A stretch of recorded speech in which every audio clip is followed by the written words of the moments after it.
আমাদের কমিটমেন্ট ছিল, কমিটমেন্ট আছে, কমিটমেন্ট থাকবে।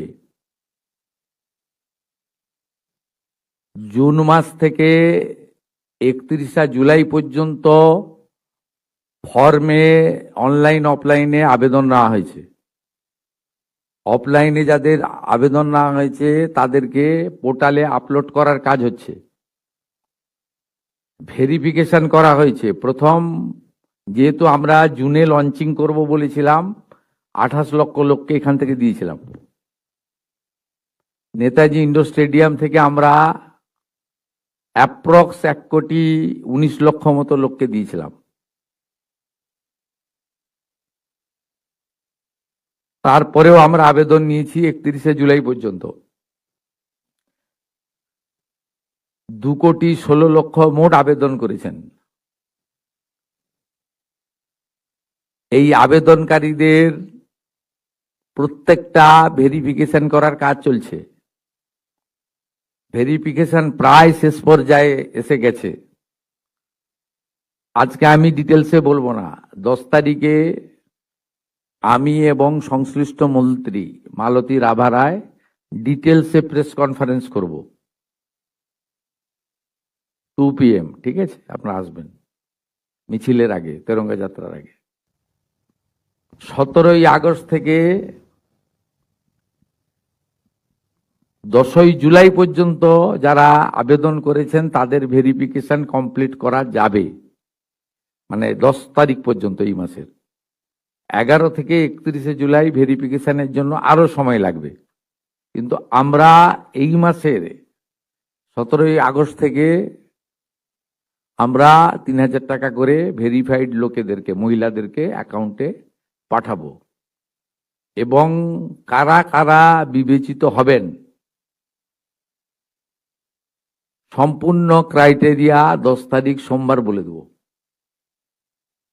17 তারিখ থেকে অ্যাকাউন্টে অর্থ যাবে, সরকারি টাকা, নিয়ম মেনে দেওয়া হবে, বিজেপির সংকল্পপত্র মেনে দেওয়া হবে।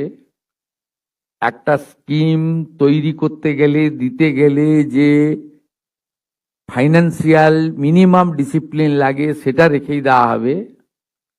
25 থেকে 60 বছর বয়সী লোকেদের দেওয়া হবে। অন্যান্য সমস্ত আপনারা কাগজ পেন নিয়ে আসবেন, নোট করতে থাকবেন। আমি এবং সংশ্লিষ্ট মন্ত্রী অর্থ সচিবকে রেখে বলে দেব 17 তারিখ থেকে অ্যাকাউন্টে টাকা ট্রান্সফার হবে। আর এটা কেবলমাত্র এই মাসে হয়ে যাবে। পরের মাসে থেকে বিজেপি সরকার যতদিন থাকবে প্রত্যেক মাসে দ্বিতীয় সপ্তাহে টাকা ট্রান্সফার হয়ে যাবে। অতএব এটা নিয়ে বিভ্রান্ত হওয়ার কিছু নেই। আমাদের সব সোশ্যাল মিডিয়ার টিম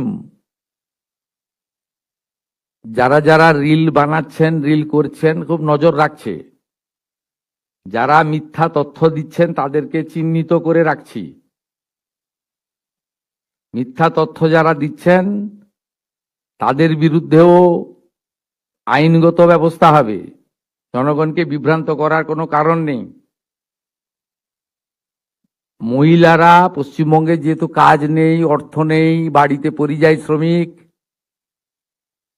এবং এই অর্থটা মোটামুটি একটা কোনো কাজ না করেই একটা অর্থ বিজেপি এটা দিবে বলেছে, জনগণ এটা স্বীকার করেছে, বিজেপি এটা দেবে। আমি তো কমিটেড, আমি চিফ মিনিস্টার, পাওয়ার যোগ্য লোকরা নিশ্চয়ই পাবেন। কিন্তু আমি দেখছি রিলগুলোকে পোস্ট যারা করছেন তারা কেউ বিজেপিকে ভোট দেননি। আর যারা এসব করছেন আমি প্রত্যেকটা লোককে চিহ্নিত করে রেখেছি। আপনারা বিজেপিকে ভোট দেননি, 2,92,00,000 ভোটের মধ্যে নেই নূর আলম ভাই। আপনি কোথায় ভোট দেন আমি জানি, কোথায় দিবেন ভবিষ্যতে সেটাও আমি জানি। আর আপনার ভোটের উপর নির্ভর করে আমি রাজনীতি করি না, আমরা রাজনীতি করি না। নিশ্চিন্তে থাকুন, সমস্ত দিদি মহিলাদের মুখে হাসি ফোটানোর কাজ আমরা করব। বারুইপুরে দেখেছেন, অন্নপূর্ণা যোজনাতেও দেখবেন। ফলো এবং সাবস্ক্রাইব করুন সত্য ও নিরপেক্ষ খবরের সাথে কোলাঘাট বার্তা।